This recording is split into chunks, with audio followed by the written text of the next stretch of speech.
I became the best in my class at throwing. I was the world best for a period.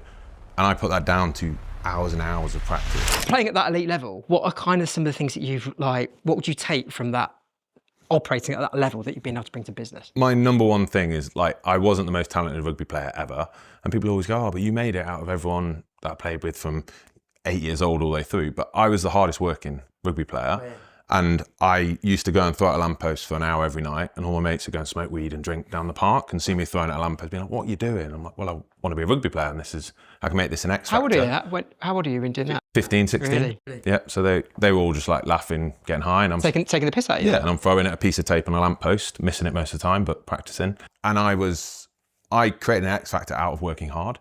So in sport, I became the best in my class at throwing. I was the world best for a period, and I put that down to hours and hours of practice throughout my childhood throwing at a post. And I became elite at it from a thing that takes no skill. Like, I wasn't a naturally good thrower. I made myself a good thrower.